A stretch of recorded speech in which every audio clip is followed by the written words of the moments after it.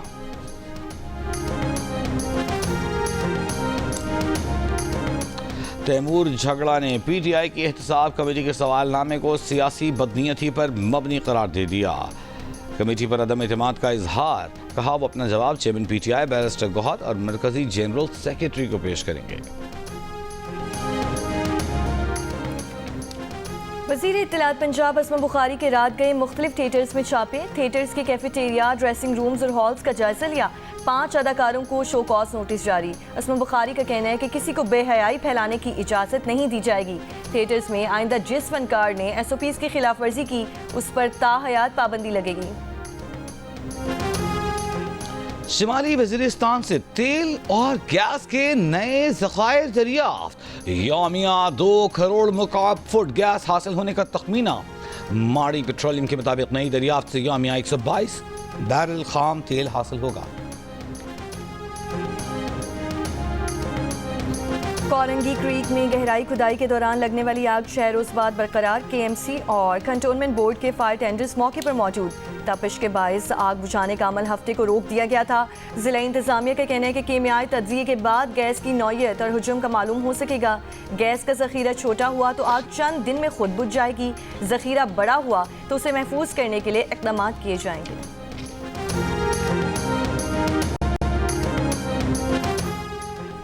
کراچی میں کاریں چوری کرنے کے الزام میں پولیس کا سب انسپیکٹر گرفتار۔ پولیس کے مطابق ولید کینٹ تھانے میں تعینات سب انسپیکٹر کا بیٹا دانش گینگ کا سرغنہ ہے۔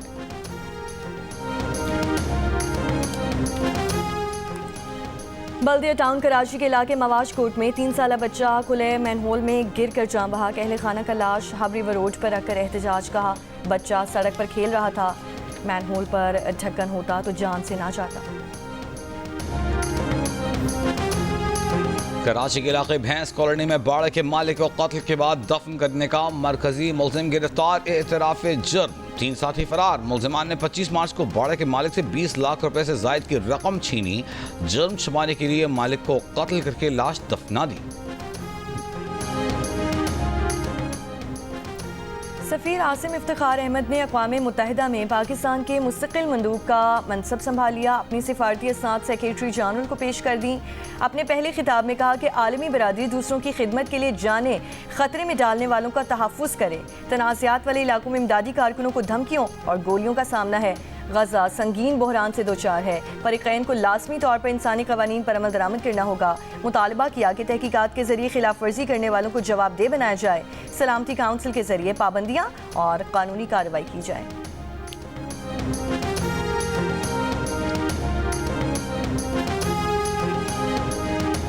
غزہ پر تازہ اسرائیلی حملوں میں بچوں اور عورتوں سمیت کم از کم 24 فلسطینی شہید ہو گئے۔ کل سے اب تک 80 سے زیادہ فلسطینی شہید کیے جا چکے۔ اقوام متحدہ کے طبی مرکز کو بھی نہ بخشا۔ حماس نے غزہ جنگ بندی کے لیے اسرائیلی تجاویز کو پٹری سے اتارنے کی کوشش قرار دے کر مسترد کر دیا۔ اسرائیل نے قطر اور مصر کی تجاویز کو نظر انداز کر کے اپنی شرائط عائد کی۔ اسرائیل کے جنوبی لبنان میں مزید حملے، جنوبی لبنان کے علاقے نقورہ میں عمارت کو نشانہ بنایا۔ شام کے علاقے درعا میں رات کو ہونے والی اسرائیلی حملوں میں 11 افراد جاں بحق۔ اسرائیلی فوج کا کہنا ہے کہ جنوبی شام میں ہتھیاروں کی موجودگی ریاست اسرائیل کے لیے خطرہ ہے۔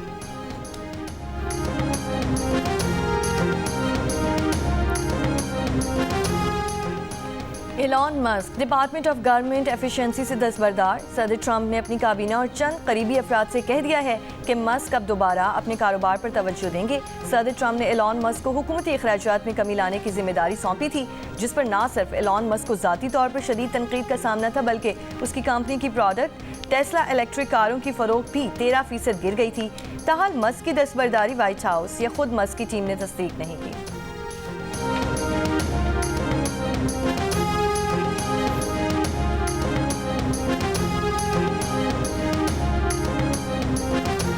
امریکی حکومت نے نارتھ کیرولائنا اسٹیٹ یونیورسٹی کے 2 سعودی طلبہ کے ویزے منسوخ کر دیے۔ سعودی طالب علم صالح الجراد سمیت 2 طلبہ ملک چھوڑنے پر مجبور۔ نارتھ کیرولائنا اسٹیٹ یونیورسٹی کا امریکی حکومت سے ویزا منسوخی پر وضاحت کا مطالبہ، طلبہ کی معاونت جاری رکھنے کا اعلان۔ یونیورسٹی کا کہنا ہے کہ متاثرہ طلبہ اپنی تعلیم بیرون ملک آن لائن مکمل کر سکیں گے۔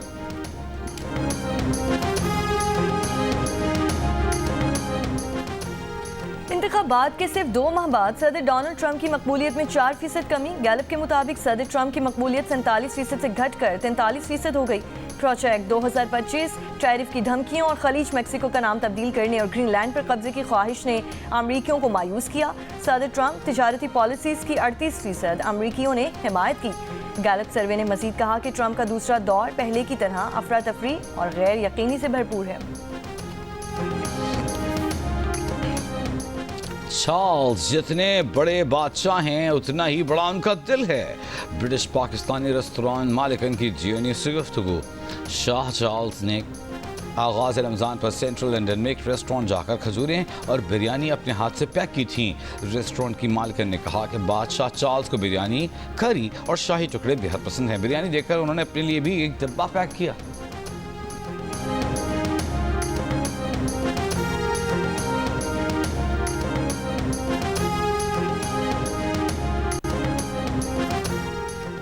پاکستان اور نیوزی لینڈ کے درمیان 3 میچز کی سیریز کا تیسرا میچ 5 اپریل کو ہوگا۔ قومی اسکواڈ ہیملٹن میں ماؤنٹ موگنگ پہنچ گیا۔ قومی ٹیم آج آرام اور کل پریکٹس سیشن میں حصہ لے گی۔ نیوزی لینڈ کو سیریز میں 2-0 کی فیصلہ کن برتری حاصل۔ دوسری جانب قومی ٹیم کے فاسٹ بولر حارث رؤف نے کنگسٹن دوبارہ شکایت نہیں کی۔ ذرائع کے مطابق وہ بہتر محسوس کر رہے ہیں۔ حارث نے کسی پریشانی کے بغیر ٹیم کے ہمراہ سفر کیا۔ دوسرے وانجے میں بال حارث رؤف کے ہیلمٹ پر لگی تھی۔ سینئر صوبائی وزیر مریم اورنگزیب نے کہا ہے کہ پنجاب کے جنگلات میں تھرمل امیجنگ سے نگرانی کے نظام کا آغاز کر دیا گیا ہے۔ جنگل میں آگ لگانے اور درختوں کی غیر قانونی کٹائی کرنے والوں کے خلاف کارروائی ہوگی۔ تھرمل امیجنگ سے جنگل میں آگ، درختوں کی کٹائی اور غیر قانونی سرگرمیوں کی فوری اطلاع ممکن ہوگی۔ بھارتی لوک سبھا نے متنازع وقف ترمیمی بل 2025 منظور کر لیا۔ بل ایوان بالا راجیہ سبھا میں بھی پیش کر دیا گیا۔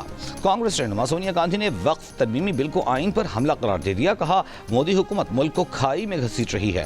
آل انڈیا مجلس اتحاد مسلمین کے